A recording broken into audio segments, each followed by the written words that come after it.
In front of me is Samsung Galaxy A56, and today I would like to show you how you can select and delete multiple photos at once.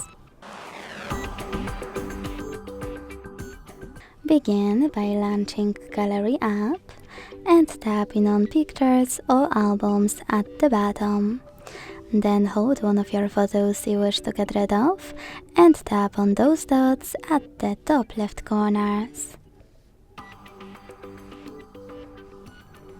Now, to keep some of them, click on Chosen Photos, and to delete the rest, use Delete button at the bottom.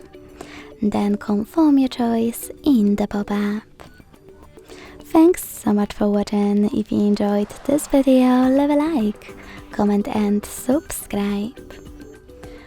Bye!